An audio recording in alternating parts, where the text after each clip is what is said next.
कोल्हापूर जिल्ह्यात गेल्या 15 वर्षापासून बंटी विरुद्ध मुन्ना हा राजकीय संघर्ष पाहायला मिळतोय। बंटी म्हणजेच काँग्रेस नेते सतेज पाटील तर मुन्ना म्हणजेच भाजप खासदार धनंजय महाडिक।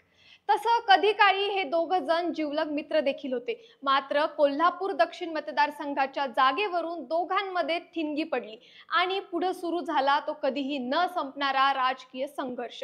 याच संघर्षातून यंदाच्या विधानसभा निवडणुकीत बंटी पाटलांचे पुतणे ऋतुराज पाटलांचा पराभव झालाय, तर धनंजय महाडिकांचे चुलत भाऊ अमल महाडिकांनी कोल्हापूर दक्षिणचं मैदान मारलंय।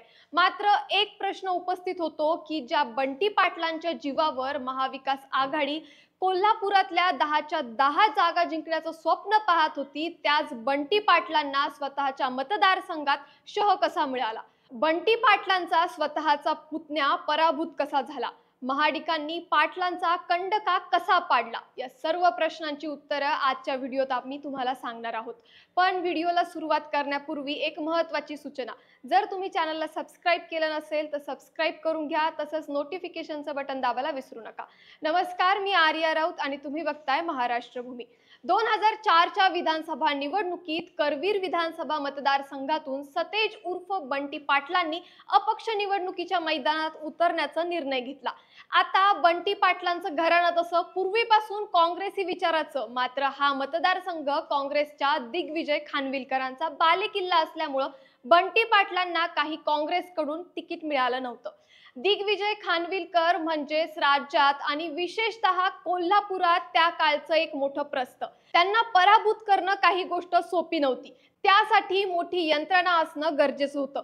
मग अशातच बंटी पाटलांच्या मदतीला एंट्री होते ती आप्पा म्हणजेच महादेवराव महाडिकांची।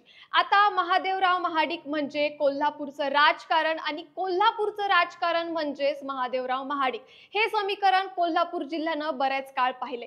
आप्पा महाडिकांनी आपले पुतणे मुन्ना महाडिकांची बंटी पाटलांशी असलेल्या मैत्रीमुळे त्यावेळी आपली यंत्रणा बंटी पाटलांसाठी कामाला लावली आणि त्यांना विजयी देखील केलं। मात्र नंतरच्या काळात मतदारसंघ पुनर्रचनेमुळे कोल्हापूर दक्षिण मतदारसंघ अस्तित्वात आला आणि या मतदारसंघाच्या वर्चस्वावरून पाटील आणि महाडिक या दोन कुटुंबांमध्ये संघर्षाची ठिणगी पेटली। त्यावेळी काँग्रेसकडून बंटी पाटलांना दक्षिण मतदारसंघाचं तिकीट मिळालं होतं, पण या जागेसाठी इच्छुक असलेल्या मुन्ना महाडिकांनी अपक्ष अर्ज दाखल केला। मात्र अटीतटीच्या या लढाईत अवघ्या 5000 मतांनी बंटी पाटलांनी बाजी मारली। पुढे मधल्या 5 वर्षात पाटील आणि महाडिक यांच्यामधला संघर्ष कोणत्या ना कोणत्या कारणावरून समोर येतच होता। मग ते सहकारी संस्थेच्या निवडणुका असतील किंवा ग्रामपंचायती, दोन्ही गट एकमेकांच्या आमने सामने उभे टाकायचे। अशातच 2014च्या निवडणुका लागल्या, त्यावेळी धनंजय महाडिक हे राष्ट्रवादी काँग्रेस पक्षात होते। त्यांना राष्ट्रवादी काँग्रेस पक्षानं लोकसभेचं तिकीट दिलं, तर वरिष्ठांच्या मध्यस्थीनंतर काँग्रेसमध्ये असलेल्या बंटी पाटलांनी देखील प्रामाणिकपणे महाडिकांचं काम केलं। आता विधानसभेत महाडिकांनी पाटलांसाठी प्रचार करणं अपेक्षित होतं, मात्र धनंजय महाडिक त्यांचे चुलत बंधू अमल महाडिकांनी भाजपचं कमळ हाती घेत बंटी पाटलांचा पराभव केला। त्यावेळी धनंजय महाडिकांनी देखील अमल महाडिकांसाठी प्रचार केल्याचं उघड झालं होतं। त्यानंतर मग हे दोन्ही कुटुंब वेगळे झाले, ते कायमसाठीच। पुढे कोल्हापूरमध्ये स्थानिक स्वराज्य संस्थेची निवडणूक लागली। या स्थानिक स्वराज्य संस्थेच्या निवडणुकीत आप्पा म्हणजेच महादेवराव महाडिक हे काँग्रेसच्या तिकिटावर आमदार म्हणून निवडून यायचे। मात्र यंदा काँग्रेसनं त्यांच्या जागेवरच बंटी पाटलांना उतरवलंय। पण आप्पा महाडिकांनी बंडखोरी करत निवडणूक लढवण्याचा निर्णय घेतला। या निवडणुकीत महाडिकांना पराभवाचा सामना करावा लागला आणि बंटी पाटील हे विधान परिषदेवर आमदार म्हणून निवडून गेले। त्यानंतर 2019च्या लोकसभेत तर उघडपणे बंटी पाटलांनी आमचं ठरलंय म्हणत धनंजय महाडिकांविरोधात प्रचार केला आणि संजय मंडलिकांना विजयी केलं। तसंच विधानसभेत आपले पुतणे ऋतुराज पाटलांना मैदानात उतरवून दक्षिण कोल्हापुरात अमल महाडिकांना देखील पराभवाची धूळ चारली। त्यानंतर गोकुळ दूध महासंघाच्या निवडणुकीतही त्यांनी महाडिकांना पराभूत केलं। त्यानंतर कोल्हापूर जिल्ह्याच्या राजकारणात बंटी पाटलांच्या शिवाय दुसरा कोणताच मोठा गेम चेंजर नाही, अशी एक धारणा तयार झाली आणि बंटी पाटील कोल्हापूरच्या राजकारणाचे एक महत्त्वाचे नेते म्हणून समोर आले। यंदाच्या लोकसभा निवडणुकीत बंटी पाटलांनी आपली यंत्रणा कामाला लावून काँग्रेसच्या शाहू छत्रपतींना देखील विजय केलं.